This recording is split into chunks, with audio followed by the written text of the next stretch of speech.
president-elect. So this year we have Dr. Krishna Paudel from Louisiana State University, who is our president-elect and will be giving an address today. So join me in welcoming Krishna as he comes to the stage.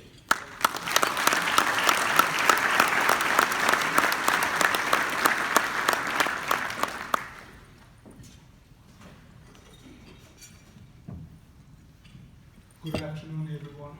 I hope you're enjoying the meeting. Jeff Jordan here, Dr. Jeff Jordan puts a lot of effort to put this meeting so that it's enjoyable and productive for all of us. So thank you, Jeff, for all you do for our association. I started my graduate studies at Auburn University here in the state of Alabama some 25 years ago with Professor Rob Martin, who is here in the audience. Rob served our association very well. He was the editor of the Southern Journal of Agricultural Economics, as well as he was the second vice president of our association in the 80s.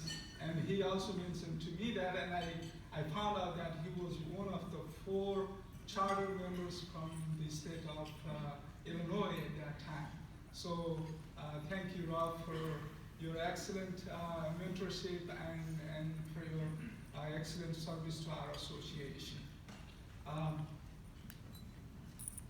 My fellow ag economists, it is really an honor and privilege to talk in front of you. What I'm going to talk about today is the priorities for agricultural economists in the next decade. We're changing. Let's see if this works. We're changing. We're going through different changes. SAEA, our association, has not changed its association name, but our journal name had changed. We were the copy of journal that I put here. That's I believe that's the first issue, but some of you may correct me. So we started as Southern Journal of Agricultural Economics. Now we are Journal of Agricultural and Applied Economics. And guess what? The AAEA followed our name and they made it Agricultural and Applied Economics Association. So we have not changed, like our association's name, but the AAEA changed its association's name and its logo. So it's a changing time. The production agriculture is no longer the dominant part of our focus because if you look at it, about 0.7% of total GDP is contributed by production agriculture. But in recent speech by AAEA President David Gilberman, he mentioned that our focus should be on agri-food sector where agribusiness are connected with consumers. We also seem to be embarking on this greater area where our focus is more and more on applied economics area. And this is reflected by some of the recent speeches by AAEA presidents. And another thing is, if you look around, we're no longer just the Department of Agricultural Economics, where we have applied economics or resource economics focus also. So all these things made me to think about what are our priorities coming in next decade as we go to 2020 and onward. So over the summertime period, I got the mailing list from Harvey Witt from SAEA office, and I developed this survey and sent it out to, we have a number of about 600, Jeff mentioned that about 600 members, but we keep the mailing list for a little bit more than 600 people. So altogether we have about 1163 members, or like individuals in our list. And I sent out the survey on September 21st. I try to be as consistent with Gilman's approach as possible, but probably didn't follow exactly, like, I can say modified Dillman's method. So first round and second round, a reminder and all that. So our ag economists, cannot blame, producers or consumers because we're also not responding that good. So 216 people responded to my surveys. Looking at the people who responded to our survey, and this is a map of all the people who responded, and yesterday I looked at the members of our association. About 80% of our members are from southeastern states, and that's reflected right here. But also I got response from from India and from Chile and other areas. So altogether, kind of reflecting the nature of membership of the association also. So this is quickly the descriptive statistics in terms of who responded. 142 people from 1862 land-grant institutions, 9 from minority serving institutions, some from Hispanic serving institutions, and others could be from EIS and foreign respondents. So as far as the age group, our association, we're very glad some of younger folks are here, and we hope that you can continue and serve our profession. But those people who responded to this survey, some in 30, 40, and then also majority of them above 50. Again, mostly people with doctorate degree responded to this survey. Looking at the professional rank, professorial, full professors were dedicated, responding, among the group of people who responded to this survey. So Dr.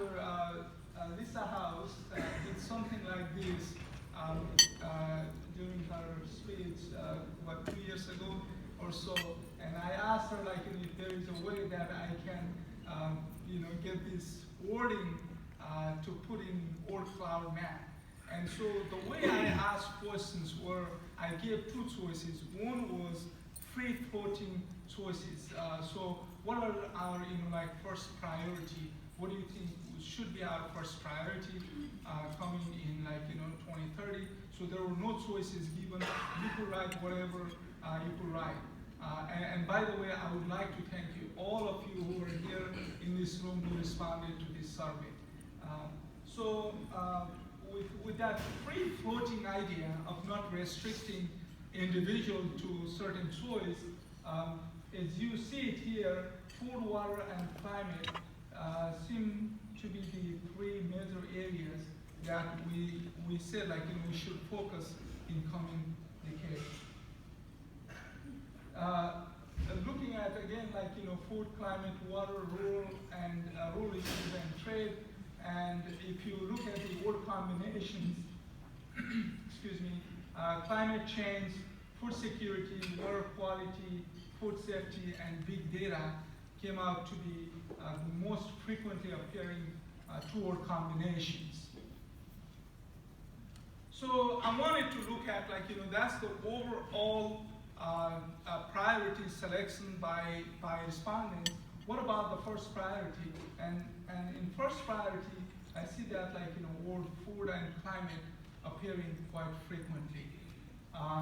So looking at this issue, what are the, again, these are the free, free choices. I did not restrict individuals from, choosing particular choice.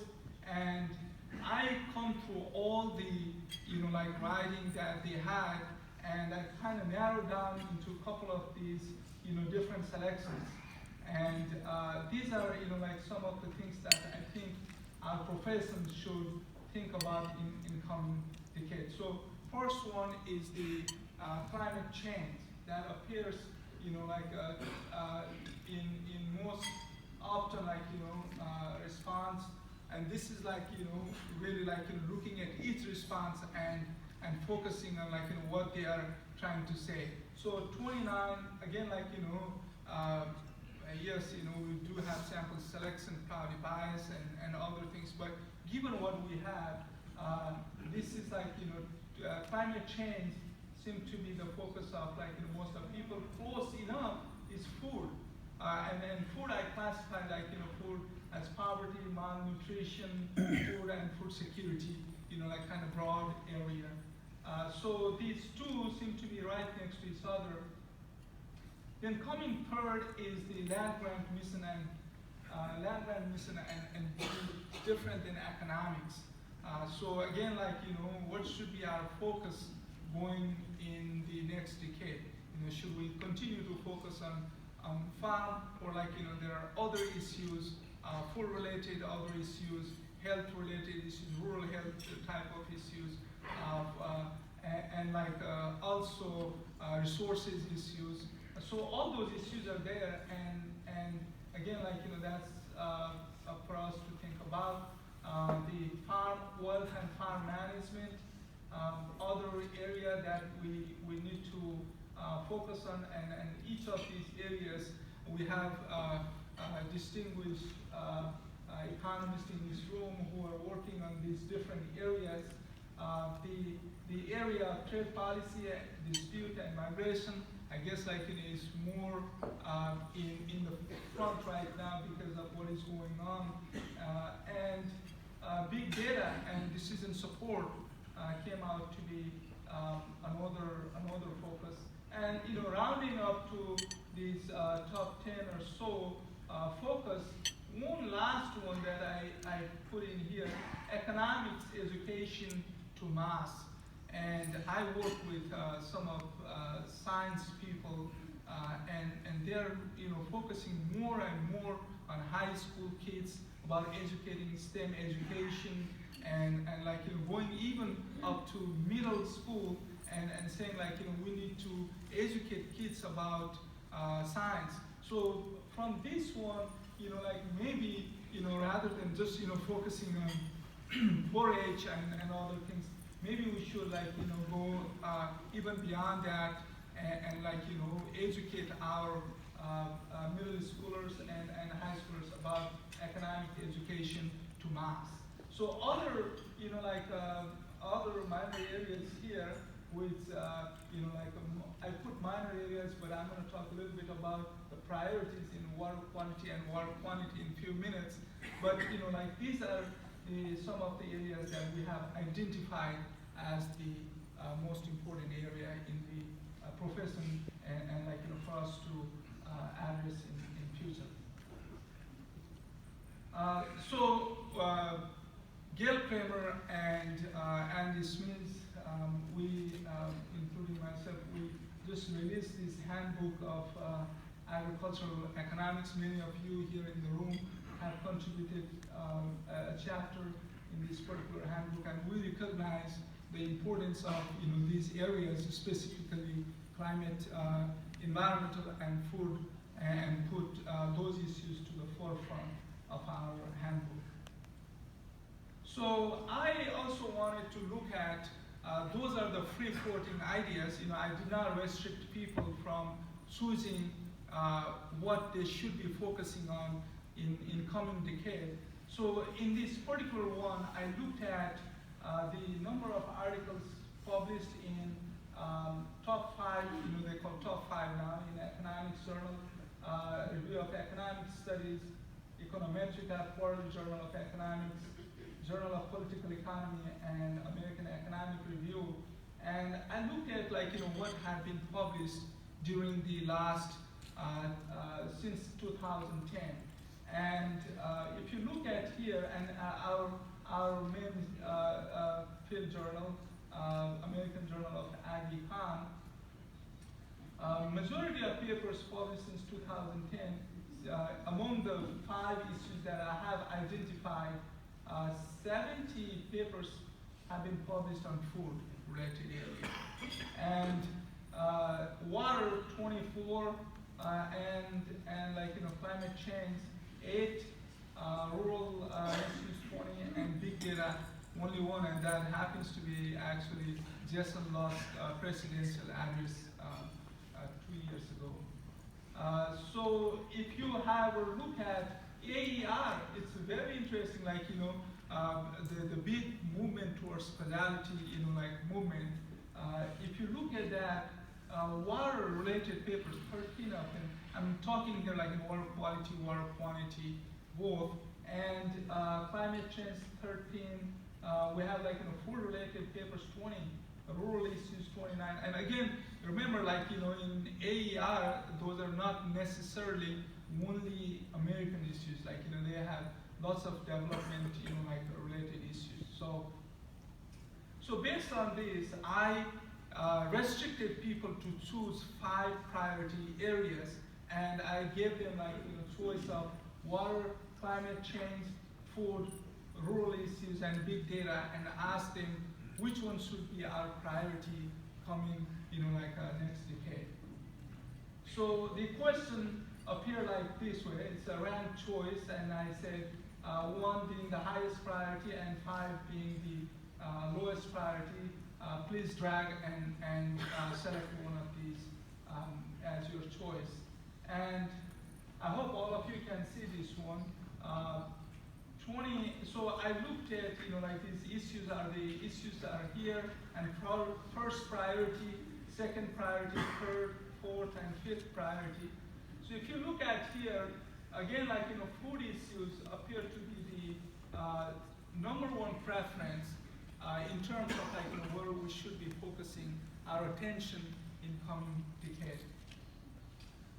And if you look at climate change, it's interesting, like, you have first priority, 44 individuals thought like it should be first priority, but then you go to fifth priority, that means like you absolutely shouldn't be focusing on, and like, so we have like 46 individuals said like, shouldn't be focusing on, or like least priority rather, so if you look at, like water area, 29 individuals said like, shouldn't be, or should be the first priority. But you look at here, second and third priority consistently pretty high, okay?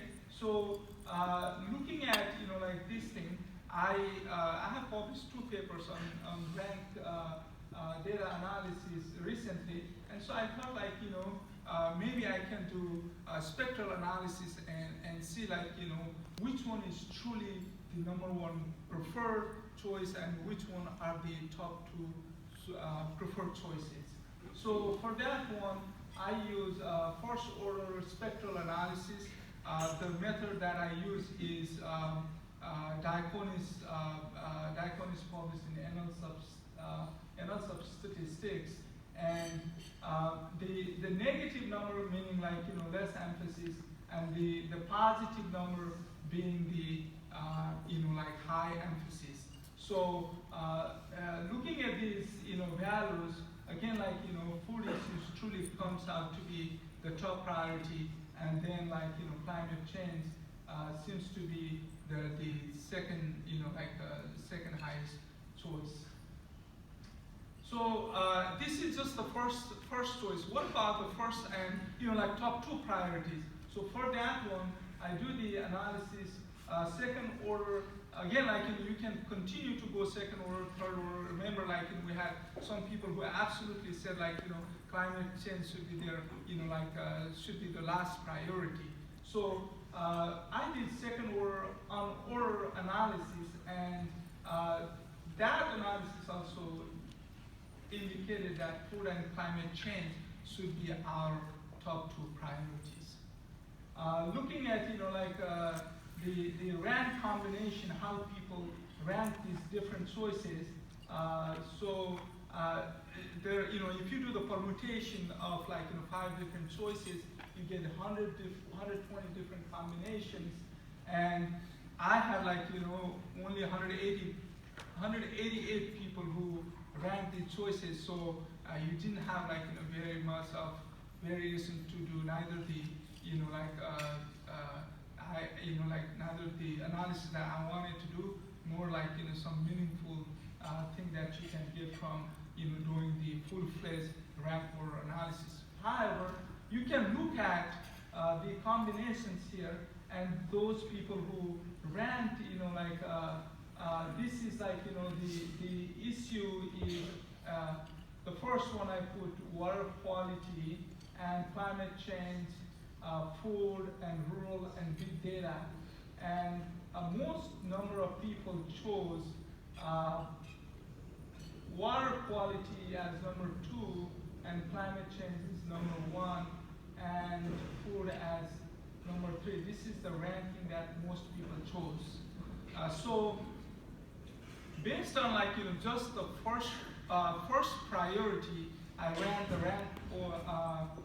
order probability analysis, and here is the probability of an individual choosing food or climate change or any of these issues as their first priority issue.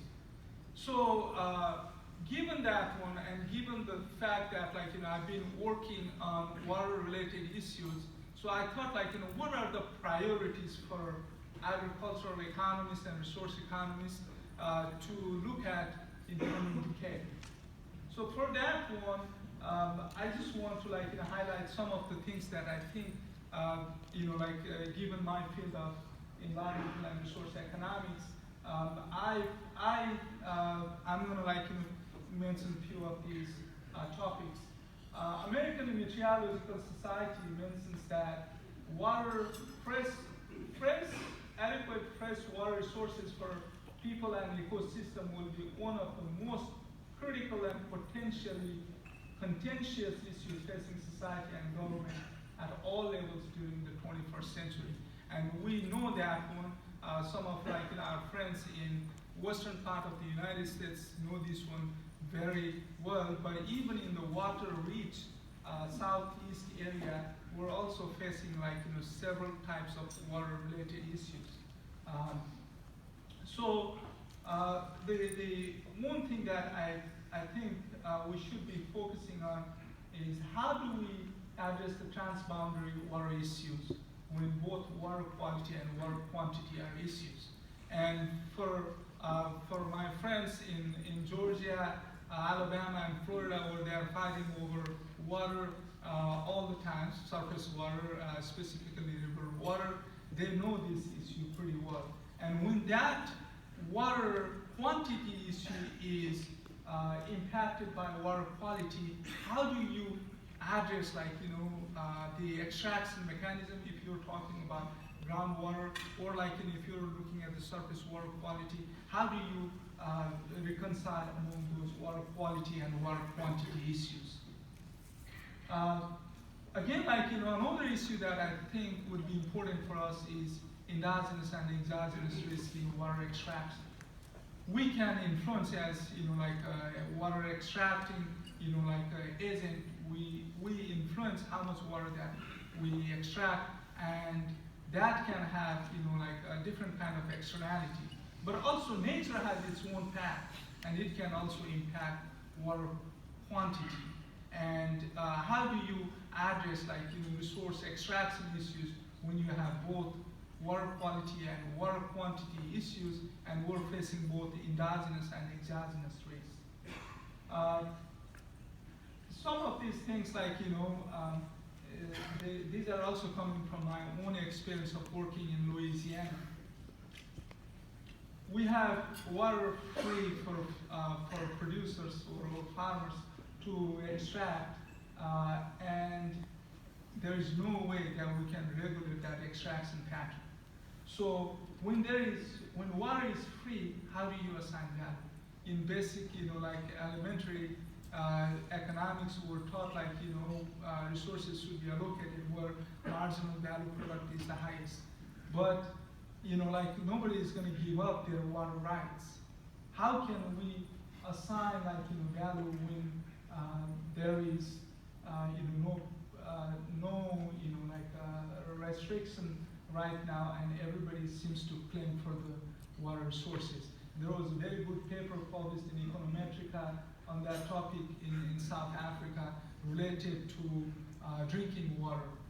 So like for us, that could be an important issue to address. In fact, I was talking to a colleague from Texas, and even in my home state of Louisiana, the water utility companies are now putting water meter so that they can monitor your water use every second, and they can price water according to your use and like your group use. So the big data issue is coming here. So like big data can work in your favor and also in not in your favor. The connection between water resources and human system. How can we address water resources when we're facing climate change related issues? So those are some of the areas that we should be thinking about, and some of the colleagues here in this room, you have been working on behavioral type of issues related to how much amount of water to extract, and so those are probably going to be some of the important tools that we can use to allocate water efficiently. In case of water quality, recently, this is QJ paper published in 2018, Kaiser and Chaparro, I think Kaiser is from Iowa State. They look at 25 million data points, and they say that after Clean Water Act of 1972 was implemented, federal government spent about $1 trillion, which is equivalent to, like in 2018 value, about $5 trillion to improve water quality. And it has improved our water quality at very high cost, and the majority of that water quality improvement came from the Clean Water Act support to water sanitation plan. So going forward, how can we improve water quality? We know the story about point and non-point source trading, and like many people say, it worked in Wisconsin and might not have worked elsewhere. So going forward, how do we come up with better mechanism for water quality improvement? Maybe we should have better targeted approach of looking at watershed and dividing the watershed into smaller part and targeting that area for incentive payment and BMPs. So for that, this is again some of the things that I'm doing right now, rather than in the age of big data and our ability to do very advanced analysis and supercomputer everything. You can look at rather than looking at the whole watershed, you can evaluate each of these sub watershed area and see the effect of different BMPs and put your money where you can get the biggest bang for your buck. And so, so from that perspective, maybe we should pick the low-hanging fruit at the beginning and then go for more less efficient area. The problem is it becomes a little bit complicated when you look at more than one pollutant. What if you have more than one, like nitrogen, phosphorus, sediment, heavy metals, and other things? So in that kind of situation, if your focus is only controlling, let's say, nitrogen, maybe you want to go with these two BMPs, Y1 and Y2, I put it here, or if your focus is controlling more of phosphorus, maybe you want to go with this one. But how do you put the value? Okay, so what is the preference weight that you should be putting in your objective function that can help you to maximize the total welfare? So from the farmer's perspective, I don't want to go in the equation part, but if you're looking at multiple pollutants, and this is the preference category, and you're trying to find that balance so that you can maximize the profit or in this case welfare, then you can design some kind of weight mechanism and like, you know, go about finding the best combination of best management practices or agricultural practices. And this is also applicable to some of you who are doing life cycle analysis, where, you know, like not only that you look at one pollutant, but you look at not only that you look at one criteria of carbon dioxide release, but also you may want to look at, you know, acidification and other things. So, you know, this area would probably be interesting for some of you going forward. One other area that, you know, like Kaiser, again, like, you know, coming back to that QJE paper, Kaiser and Shapiro said that Clean Water Act was responsible for, you know, like reducing or improving water quality, but I've been like, you know, actually I started my whole, you know, like career working on this income and pollution relationship, what I consider like, you know, environmental Kuznets curve. And so I, you know, like I always struggle, like, you know, what is the role of income and what is the role of policy?